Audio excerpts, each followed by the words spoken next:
யூடியூப்ல பல பேர் பார்க்கணும், அதன் மூலமாக காசு கிடைக்க வேண்டும் என்பதற்காக தன் ஆடைகளை அவித்து காட்டி இளைய தலைமுறையை சீராக்குகிறார்களே, இவர்கள் வேறு தொழில் செய்து விடுவார்கள் சொன்ன வார்த்தையை பிடித்து வைத்துக் கொண்டு வருமானமாக இருந்தாலும் உழைப்பாக இருந்தாலும் பதவிகளாக இருந்தாலும் இதைவிட உயர்ந்த பதவிக்கு உச்சத்தை தொட்டாலும் உங்களை போன்றவர்களுக்காக வேல்முருகன் ஆகிய நான் பதவியாக ஆதரிப்பேன். எந்த பதவியில் இருந்தாலும் எனக்கு கவலை இல்லை. நம்மை ஆளுகின்ற அரசு பயங்கரவாதத்தால் எப்படி அந்த மக்கள் பாலியல் வல்லுறவுக்கு உள்ளாக்கப்படுகிறார்கள், பெண் பிள்ளைகள், ஆண்கள், வயதானவர்கள், மூத்தவர்கள், சிறார்கள் என்று கூட பார்க்காமல் அவர்களுக்கு மாவோயிஸ்டுகள் அணிகின்ற உடைகளை அவர்களுக்கு அணிவித்து அவர்களை எப்படி கொலை செய்கின்றார்கள், அந்த உடையோடு உண்மையான போராளிகளை கொலை செய்வதற்கு எப்படி பணம் தருகிறார்கள் என்பதை எல்லாம் இங்கு அவர்கள் பட்டியலிடுகின்ற போது இந்த கருத்தரங்கு கூட்டத்தின் தலைவர் பெரும் மதிப்பிற்குரிய தோழர் அரங்கு குணசேகரன் அவர்களே, வரவேற்புரையாற்றிருக்கிற தோழர் மதி அவர்களே, வருகை தந்து சத்தீஸ்கரில் நடைபெறுகின்ற மாபெரும் இன அழிப்பை குறித்து ஆவணப்படங்களுடன் அடுக்கடுக்காக கேள்விகளை முன்வைத்து பேசி அமர்ந்திருக்கின்ற சோனி சோரி அவர்களே, பேச இருக்கின்ற குமானி குமார் அவர்களே, வருகையில் இருக்கின்ற ஐயா பழ நெடுமாறன் அவர்களே, ஒடுக்கப்பட்ட மக்களுக்காக உயர் நீதிமன்றங்களையும் உச்ச நீதிமன்றங்களையும் வாழாடி குரலற்ற மக்களின் குரலாக ஒலித்துக் கொண்டிருக்கின்ற மூத்த வழக்கறிஞர் பெருமதிப்பிற்குரிய அண்ணன் பாப்பா மோகன் அவர்களே, பேசி அமர்ந்திருக்கின்ற மதிப்பிற்குரிய தோழர் ஹைதர் அலி அவர்களே, இறுதியாக பேச இருக்கின்ற தமிழ் தேசிய விடுதலை இயக்கத்தின் பொதுச் செயலாளர் தமிழ் தேசிய போராளி மதிப்பிற்குரிய தோழர் அன்புக்குரிய அண்ணன் தியாகு அவர்களே, அருமை சகோதரர் தோழர் திருமுருகன் காந்தி அவர்களே, இந்த நிகழ்ச்சி நடைபெறுவதற்காக சக தோழர்களோடு பல்வேறு சிரமங்களுக்கு இடையில் இதை நடத்தி கொண்டிருக்கின்ற அருமை தோழர்கள் வளர்மதி, பார்த்திபன், விவேக், கோபால், தோழர் வீரமணி போன்ற தோழர்களே, என்னோடு வருகின்றிருக்கின்ற தமிழக வாழ்வுரிமை கட்சியின் அனைத்து நிலை பொறுப்பாளர்களே, பெண்களின் உரிமைக்காகவும்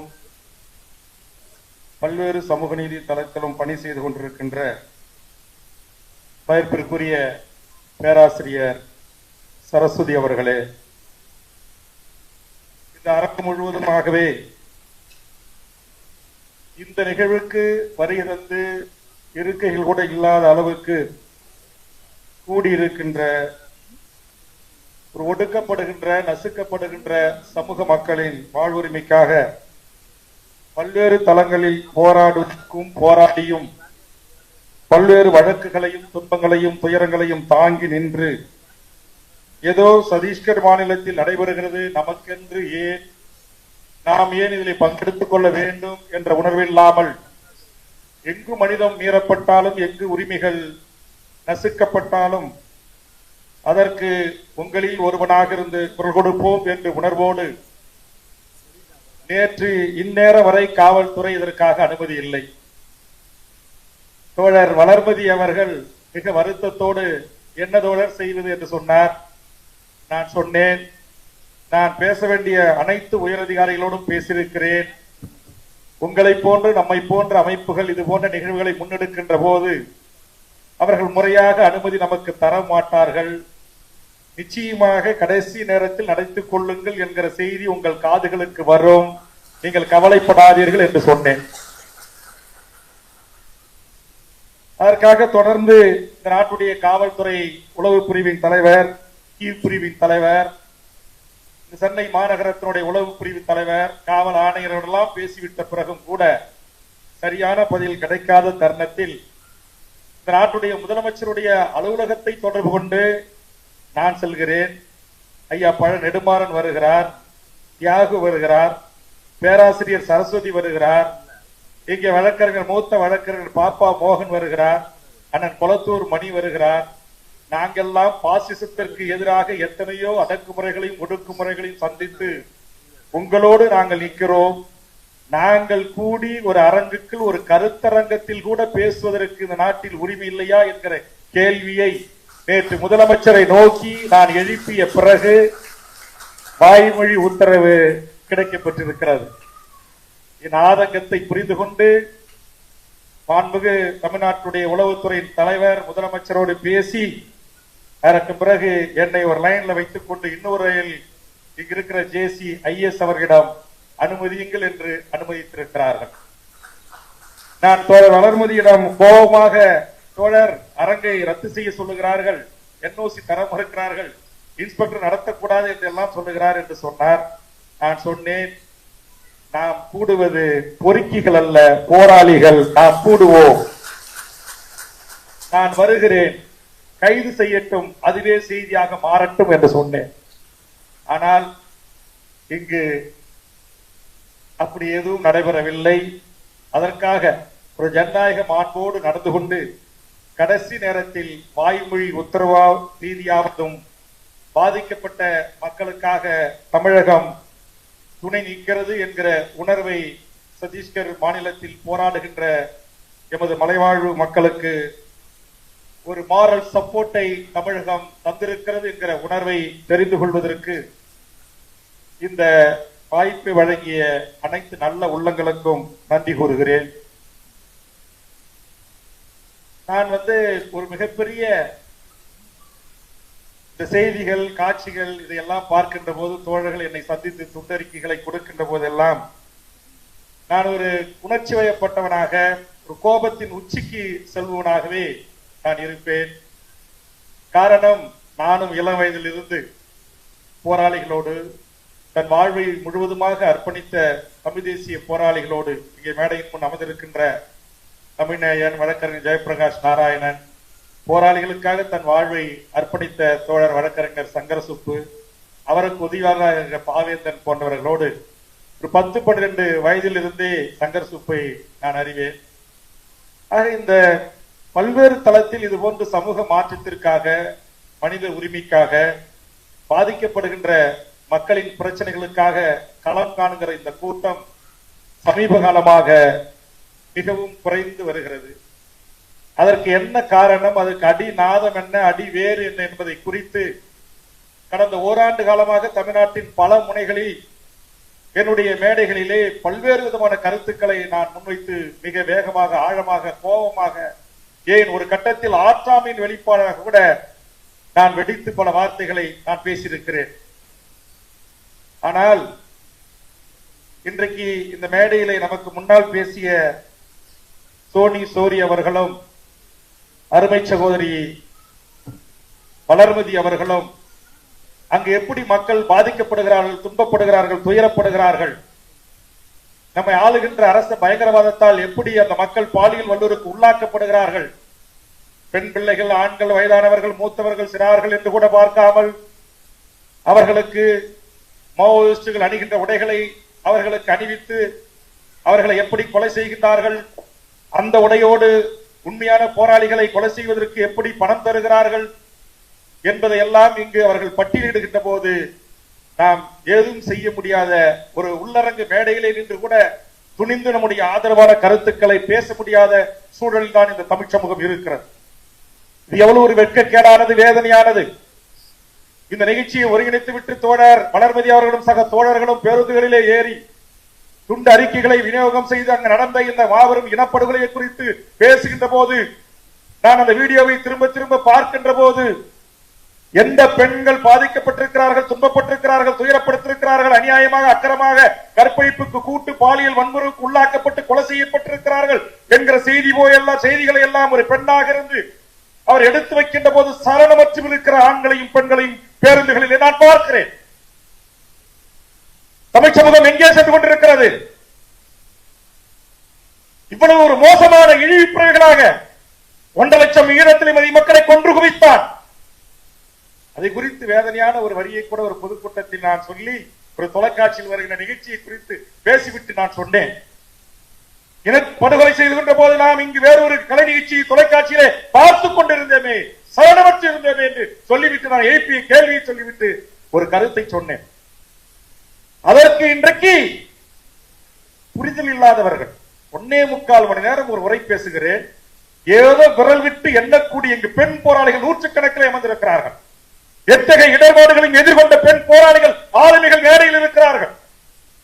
இந்த பெண் போராளிகளின் வழியில் வந்த இந்த தமிழ் சமூகத்தின் இன்றைய பெண்கள், இளம் பெண்கள் வெறும் ஒரு லைக், ஷேர், ரீல், ஷார்ட்ஸ், யூடியூப்ல பல பேர் பார்க்கணும், அதன் மூலமாக காசு கிடைக்க வேண்டும் என்பதற்காக தன் ஆடைகளை அவிழ்த்து காட்டி இளைய தலைமுறையை சீராக்குகிறார்களே, இவர்கள் வேறு தொழில் செய்து விடுவார்கள் ஒரு ஆளுநத்தில் சொன்ன வார்த்தையை பிடித்து வைத்துக் கொண்டு நாட்டில் இருக்கிற பத்திரிகை, ஊடகங்கள், கார்பரேட் நிறுவனங்கள் எல்லாவற்றுக்கும் பின்னால் கார்பரேட் இயக்குகிறார்.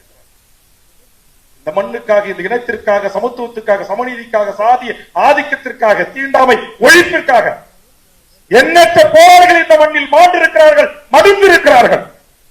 இதே இந்த இயக்கத்தைச் சேர்ந்த ரவீந்திரம் தோழர் போன்றவர்கள், சிவா போன்றவர்கள், ரகு போன்றவர்கள், கேரள எல்லையில் மாவோயிஸ்ட் என்று கொல்லப்பட்ட குப்புராஜ், தேவராஜ், அஜிதா போன்றவர்கள் என்று பட்டியல் நீண்டு கொண்டிருக்கிறது. தமிழ் தேசிய தளத்தில் தோழர் தமிழரசன் தொடங்கி எண்ணற்ற போராளிகள், லட்சப்பாரிகள். நான் தோழர்களோடு வாய்ப்பு கிடைத்து பேசுகின்ற போது சொல்லுவேன், என்னுடைய வருமானமாக இருந்தாலும், உழைப்பாக இருந்தாலும், பதவிகளாக இருந்தாலும், இதைவிட உயர்ந்த பதவிக்கு உச்சத்தை தொட்டாலும் உங்களை போன்றவர்களுக்காக வேல்முருகன் ஆகிய நான் தடவாராமல் ஆதரிப்பேன். எந்த பதவி இருந்தாலும் எனக்கு கவலை இல்லை. பதவி எனக்கு ஒரு பொருட்டு இல்லை, துணிந்து களமாடுங்க. நினைச்சு பாருங்க, இந்த 7 கோடி மக்கள் தமிழ் சமூகத்தில் வாழ்றான்.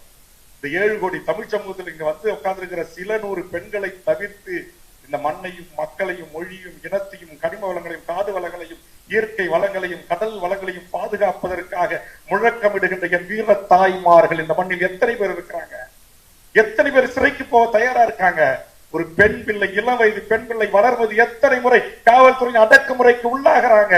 குன்ற தடுப்பு சட்டத்தில் போடுவது இந்த அரசாங்கத்துக்கு, ஆட்சியாளர்களுக்கு அவமானம் தவிர என் தங்கை வளர்மதிகளுக்கு அவமானம் அல்ல. இது என் சமூகம் ஏன் உணராமல் இருக்கிறது? ஏன் இந்த சமூகம் இவர்களை கொண்டாட மறுக்கிறது? ஏன் இந்த சமூகம் இவர்களை ஏற்றுக்கொள்ள மறுக்கிறது? ஏன் சினிமா, சாராய, போதைகள், கஞ்சா, அபீர், குட்கால் அடிமைப்பட்டு கிடக்கிறார்கள், கத்துண்டு கிடக்கிறான். தமிழர் பெரிய பண்பாடு கொண்ட நாகரிகம் கொண்ட இனம்ங்கிறான். நாரி போய் கிடக்குது, நாரி போய் கிடக்குது. இதை வெளிப்படையாக சொன்னான், இது வெளிப்படையாக பேசினான். உடனே வேல்முருகன் பெண்களை பாலியல் ரீதியாக ஒப்பிட்டு விட்டான், பெண்களை அவமானப்படுத்தி விட்டான், பெற்றோர்களை அவமானப்படுத்தி விட்டான். பெற்றோர் என்கிற பெயரில் டிக்டாக்கி விபச்சாரம் செய்கிற பெற்றோரை சொன்னேனே தவிர தமிழ்நாட்டில் படிக்கிற எந்த பெற்றோரையும் சொல்லவில்லை. ஆனால் அருமை பத்திரிகை ஊடக நண்பர்களுக்கு இதன் ஊடாக போராளிகள் மேடையில் இருந்து இந்த மேடை என்னை அழைத்ததே நான் கௌரவமாக கருதுகிறேன். இந்த மேடை என்னை அழைத்ததே கௌரவமாக கருதுகிறேன். தமிழ்நாடு விடுதலைப்படை, தமிழ் தேசிய விடுதலை இயக்கம், தமிழ் தேசிய போராளிகள், தமிழ் மீட்சி படை என்று எண்ணற்ற ஆயுத குழுக்களோடு சிறுவயதில் களமாடியவன்.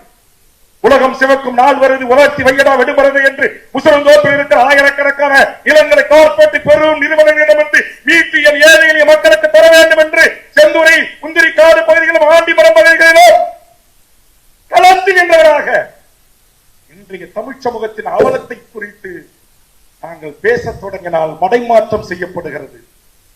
பேசுபொருளாக வேறொன்று முன்வைக்கப்படுகிறது. எத்தனை நாளை உங்கள் கார்பரேட்டின் கைக்கூலிகளின் துணையோடு இதுபோன்ற போராளி இயக்கங்களை, போராளி அமைப்புகளை அர்பன் நக்சல் பாரிகள் என்று சொல்வீர்கள். காலம் கணிந்து வருகிறது, மாற்றுவோம். கண்டிப்பாக இந்த மண்ணில் மக்கள் போராளிகளை, மக்களை நேசிக்கக்கூடியவர்களை போற்றுகிற ஒரு தமிழர் நிலமாக இந்த நிலத்தை மாற்றுவோம். இதற்கான பணிகளை இது போன்ற எண்ணற்ற அமைப்புகளும், இயக்கங்களும், கூட்டமைப்புகளும் செய்து கொண்டுதான் இருக்கின்றன. அந்த வகையில் இன்றைக்கு சத்தீஸ்கர் மாநிலத்தில் வசூராஜ் என்கிற மகத்தான அந்த மக்கள் போராளி, அந்த மண்ணை நேசித்த தலைவன், கனிம வளங்களை காக்க போராடிய தலைவன், அங்கே இருக்கின்ற அந்த பழங்குடியின மக்களின் வாழ்வுரிமையை பாதுகாப்பதற்காக களம் கண்ட தலைவன்.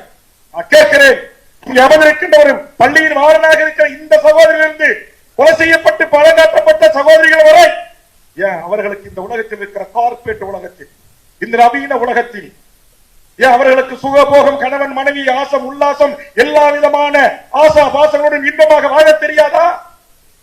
எல்லா விதமான நுகர்வு கலாச்சாரத்தையும் உள்வாங்கி அவர்கள் நிம்மதியாக வாழ முடியாதா?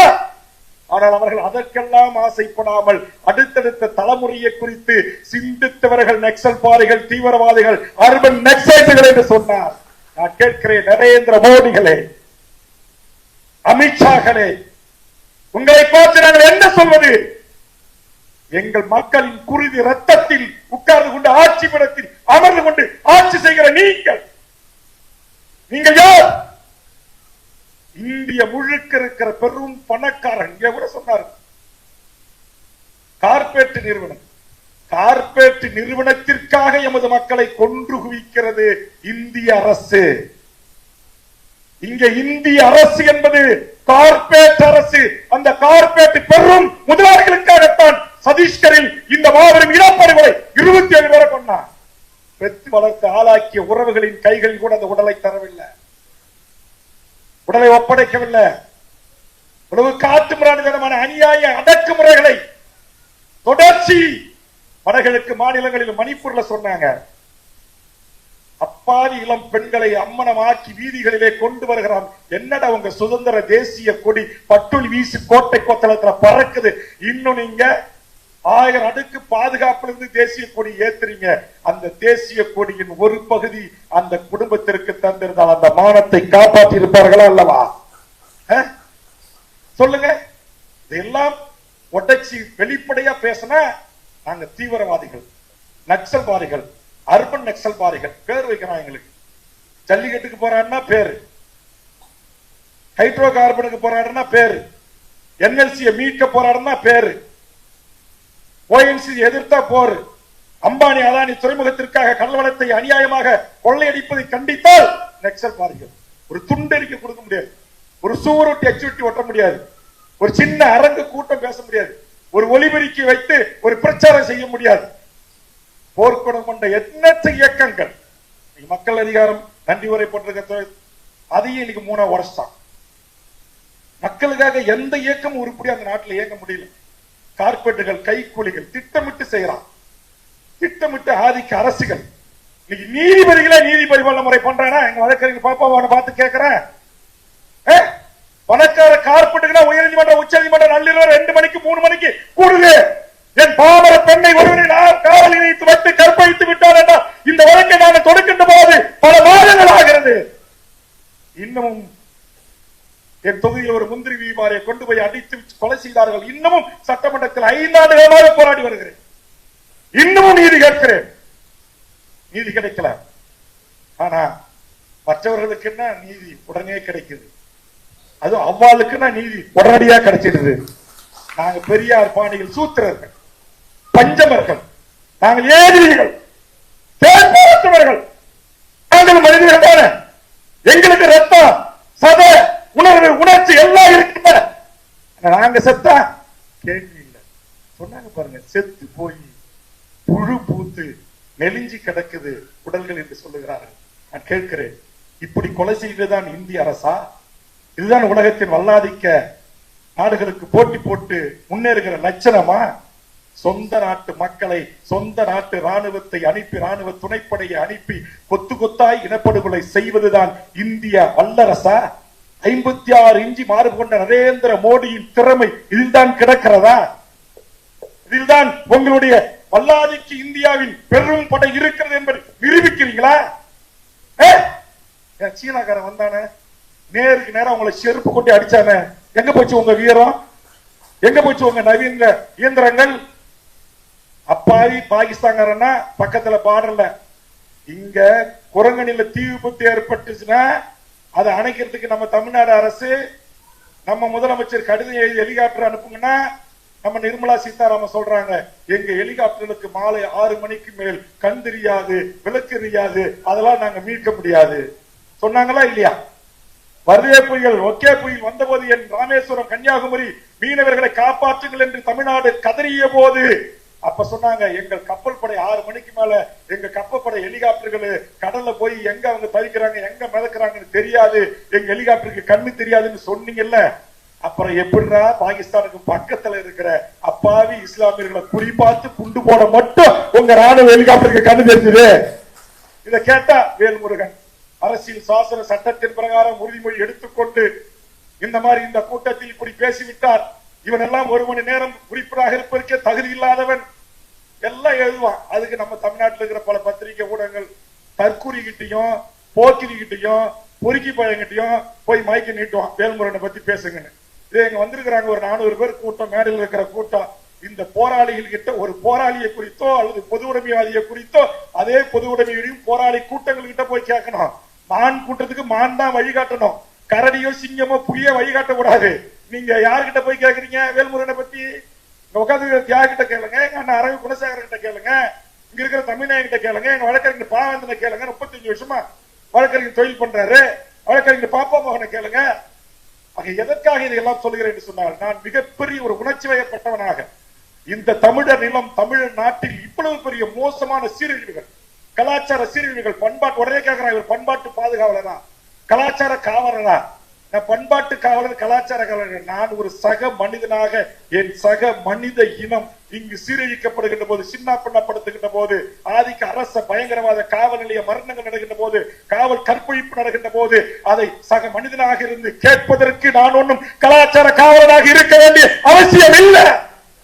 இந்த அமைப்பு என்னன்னா கலாச்சார காவலன் கூட்டிருக்கு இல்ல. சத்தீஸ்கர்லயோ மணிப்பூர்லயோ அஸ்ஸாமிலயோ உலகத்திலோ இந்தியாவிலோ எங்கேயோ ரோஹிங்கிய முஸ்லிம்கள் பாதிக்கப்பட்டதிலிருந்து எங்கு மனித உரிமை மீறப்பட்டாலும், பச்சை குழந்தைகளும் பெண்களும் பாலியல் வல்லுறவுக்கு உள்ளாக்கப்பட்டாலும் கடந்த 40 ஆண்டு காலமாக போராடுகிற சிறு சிறு குழுக்களோடு களத்தில் நிற்பவன் வேல்முருகன் என்ற உணர்வோடு இங்கே அழைத்திருக்கிறார்கள்.